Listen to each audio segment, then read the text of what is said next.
I really thought long and hard about how to enter and approach the talk, and I thought a title would be the best way.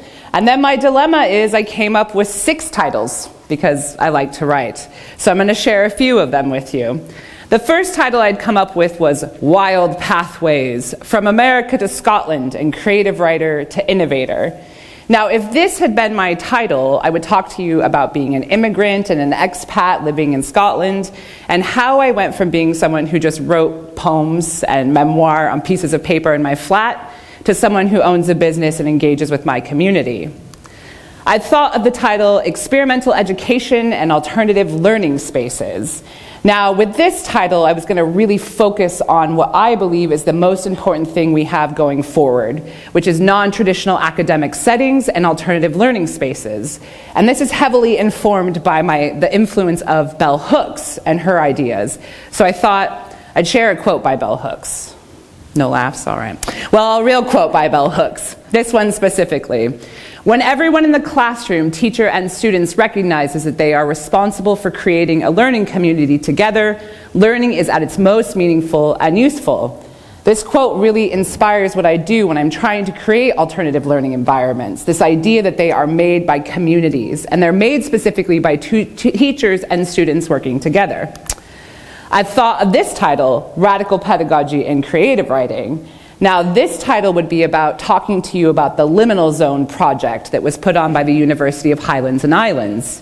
It was an invitation for artists to talk about their creative practice and their pedagogical practice. Now, when I did the project, I realized they're one and the same for me. Every piece of writing I do is a form of teaching, and every time I teach, it's a form of creativity. It's also a project that had an art exhibition at the University of Stirling, and going a little bit back to Wild Pathways is how I was even invited here today. Now, I'd thought of this one, Navel Gazing, How to be a Professional Narcissist. Now, not a real title, and one I just came up with a bit of fun in mind. But as a memoirist, I actually hear this quite a lot, that talking about myself is a form of navel gazing, that it's a bit narcissistic. But actually, I believe talking about my story has direct influence on the way that people then are able to tell their stories, and it's not narcissism at all. My hope is, by the end, you won't think this about me. We'll see. I'd thought about creative accessibility and alternative businesses. Now, this was going to be the way to just launch directly into being a small business owner, telling you about beyond form creative writing, talking about the way that accessibility is at the heart of it, which means I offer things on tiered pricing and concession rates. I give all my materials to anyone who attends any of my workshops, and I make learning as accessible as possible. In the end, I chose this one. A title is a way to ground, right? A title is something to work towards. A title's a way to encompass a talk. This one for me does it. The Accidental Entrepreneur. Now, this is because everything I've done is by accident. I didn't plan anything, and none of it happened on purpose. Community engagement, because at the core of everything I want to do is just to make the world a little bit better for those around me. And creative writing, because that's my way in. That's the method I use in order to reach communities. So now we have a title, we can get started. We could start here with this gigantic picture of me when I'm 5. This little girl who loved reading books, this little girl who liked to play school in the summertime and begged her grandmother to give her homework, and this little girl who wanted to be a poet, just like Emily Dickinson. We could go here to when I was 20, the first time I came to the United Kingdom. It was a visit that actually felt like a homecoming. It wasn't a tour. It was going where I was meant to be. And as I flew home back to the United States, I promised myself I'd figure out a way to live on this island, and now I do. We could go here. This is arguably the sadder and the harder parts of my story that got me to be who I am today, but it feels important. At 29, my best friend unexpectedly died. It was an event that taught me that life is so unpredictable and short and precious, and it became a real catalyst for change in my life, radical change. I applied for my master's in creative writing, and then later my doctorate.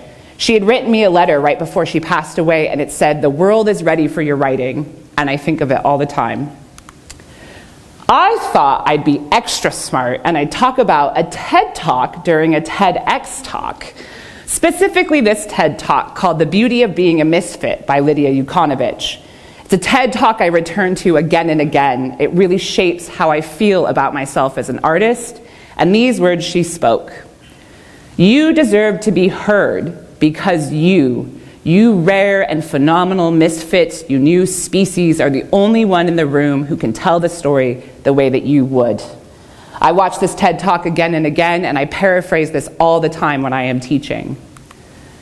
Maybe in media res is the place to start, which is in the midst of things, in the middle of things, which is actually where we are right now, and I've not even introduced myself. My name is Tawnya. Or, officially and fancy, I'm Dr. Tawnya Celine Renelle. In November 2020, I graduated with my doctorate in fine arts from the University of Glasgow's creative writing program. I sat my viva in my living room that August, by myself, alone. And like a lot of us, I had a massive, major life event in the middle of a pandemic. I had a major life event when it felt like the world was completely falling apart. I felt pride and accomplished, and then all of a sudden panic set in. As an immigrant living in Scotland on a student visa, how was I going to stay? I took my new fancy title of doctor, and I applied to every single job in my field. I was not shortlisted for any of them, and I was not interviewed for any of them. And then I got really discouraged. But like most things in life, something happened. My friend was on an organizing team at the University of Glasgow putting together a stay-at-home fringe. It was a week-long series of events that would bring us all together and connect us through talks and workshops. I was asked to teach 2 workshops. When the fringe ended, I got about 15 emails of people saying, "Will you teach more? And I'll pay you." Now, being paid to teach outside of the academic institution felt completely surreal and foreign, and I had real imposter syndrome. How was it that something I was saying, something the way I was saying it, meant that people wanted to pay me? But they did. So let's jump back to my title, since it is a way to ground and sort of unpack it. So after I got those emails, I taught 1 workshop, and then another workshop, and then a few more workshops, and thank goodness for Instagram, because I kept teaching more and people kept coming. Then they kept sending me their manuscripts, and I was giving feedback, and all of a sudden I became this accidental entrepreneur. I'd never set out to do any of that. I never wanted to run a business. I never thought that loving weird, strange books could become something. But I realized something was missing. There was a missing place for all of these people who were coming to me, people who wanted to experiment, people who wanted to push the boundaries of genre, who wanted to innovate and try something new. There wasn't a place for them to go. So I really listened to them, and with the help of the University of Glasgow's enterprise department, I founded a small business, and I got an entrepreneur visa and a way to stay in the country. When I founded my business, I knew these things had to be the main reason I was doing it.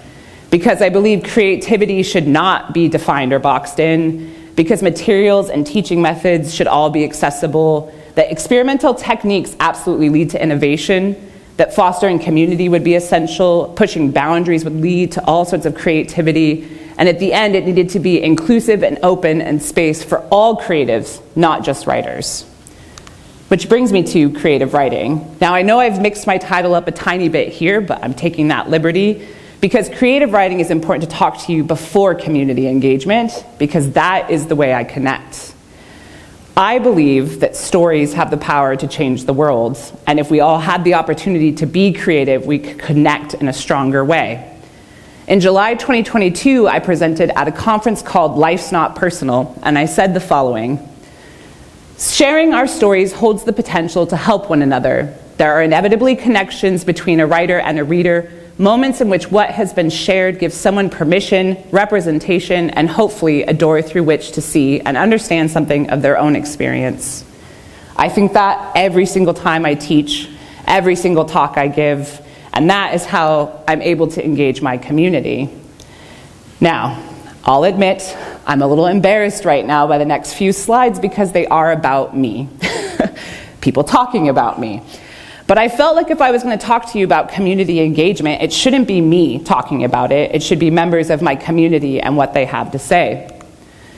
This is my first year as a postgrad, and I've been away from formal education for a while. It's been an odd year with 2 strikes and a pandemic, and having the opportunity to come together as a group and write and talk feels really valuable. It feels both productive and socially necessary. It is clear to me that Tawnya is a gifted teacher and facilitator. She has been very supportive of my complex access needs as a disabled and neurodivergent person. As a clinically vulnerable person, I am in need of the benefits of being supported to express myself creatively in order to manage a balance of pain and joy in my life. Tawnya is a generous, knowledgeable educator, and her passion for writing is an inspiration. I found each session with her enormously generative. I always come away with new pieces of writing and have since had some of these published.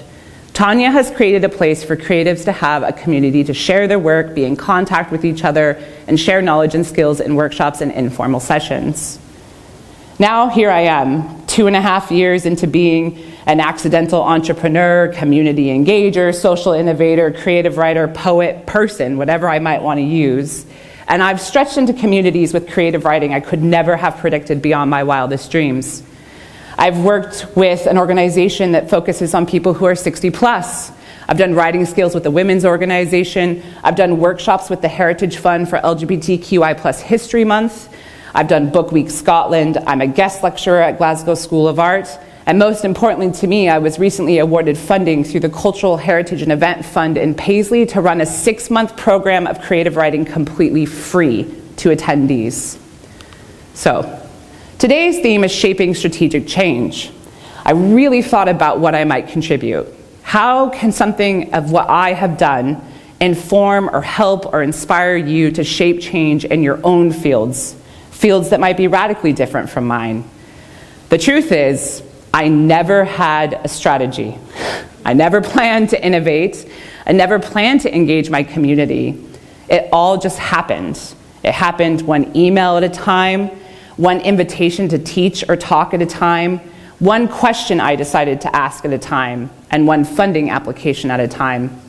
And so in the end, I thought the best thing to offer you would be some lessons, because I've made mistakes, lots of them, but I've also had phenomenal moments of connection. So here are some things I've learned. Listen to each other, really listen to each other. I wouldn't be doing what I was doing, or what I'm doing today, if I hadn't first listened to those emails. Now listening informs everything I do. It means that I plan themes and topics around my students. It means I adapt my teaching practice to those who are coming to my workshops. It means I listen the way I want to be listened to, with patience, kindness, and openness. Everyone is looking for permission.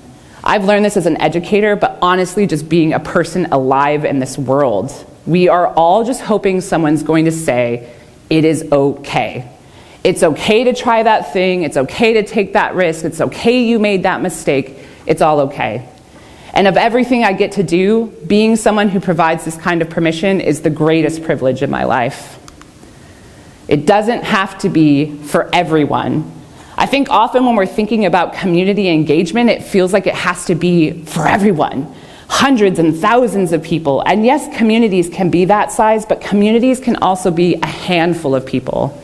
And in my experience, it's the handful of people who need us the most.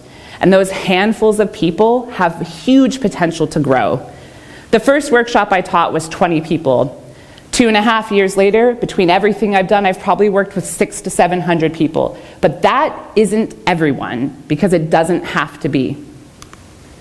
Don't worry about recognition. Now, I've definitely learned this one the hard way. Being a trailblazer means sometimes people love what you do, and sometimes they absolutely hate it. And looking for recognition is not going to help the situation and won't help you make real change. Sometimes, occasionally, it's unexpected to get recognized, like getting to stand here, but my experience is if you focus on it, it only causes harm to yourself. The last one, follow what makes you passionate. And I'm not original here. I'm not the first person to say this. I'm not the first person to stand on a red carpet for TEDx to say it. But I truly believe if you do what you love, it will inevitably benefit everyone around you. I love art, I love writing, I love interdisciplinary work, I love pushing the boundaries. And I've been told again and again that's what draws people to what I do. So I trust that, because my passion and all of your passion has potential to change the world. Now, I could end here. I thought that might be really smart and insightful at the end, but I love a quote, and I wanted to leave you with something that really summed up the truth about how I feel about what I do. And it's a quote from Roxane Gay's book, Bad Feminist. I feel it truly sums it up. I am messy.